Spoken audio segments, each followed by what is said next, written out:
This is great. Last night, here were his big targets. Chris Hogan, James White, Martellus Bennett. Either cast-offs or you didn't know who they were a year ago. He's doing it once again, outside of Randy Moss for an hour. He's doing it with guys who are not only replaceable, are largely anonymous if they weren't playing with Tom. Here's the thing that put me over the top last night, because I was not a Brady MVP guy. Missed 4 games. Neither was I. Missed 4 games. But last night, Chris, Jason, his emotion was so at such a fever pitch. It reminded me of Ray Lewis playing quarterback. It's Tom Brady, I guess, is eventually going to do a pregame dance.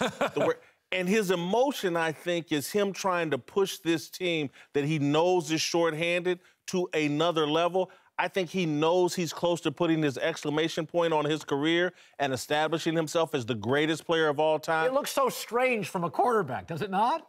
It's not strange for me because, I mean, Tom Brady is in a pressure cooker as far as his life and the microscope that he's under. Where else can he express himself but on the football field?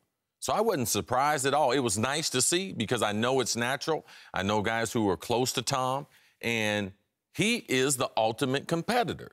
And this is the only place that he can express himself. So I'm not that shocked at all. Where else can Tom Brady cut loose? Is he the MVP? You said, does he deserve to be the MVP? Yeah. I believe he deserves to be in the conversation. There you go. But I don't believe he's had the best season of anyone in the National You know Football who else League. has had a great season, showed emotion in New England? Jimmy Garoppolo. For 2 games, 500 yards passing, 4 touchdowns. Anybody in this system can go in and dominate like Tom Brady has. Not anybody. Not anybody. That's why, here's why. Dak Prescott is your MVP this year. Because last year, with 3 different quarterbacks, the Cowboys were 4-12. They're the 4th leading rusher in the league, Darren McFadden. Dak Prescott comes in and is lights out. 20 touchdowns, but 4 picks. Those stats are fine. The year before with Tony Romo, who's never considered to be an MVP, they were 12-3.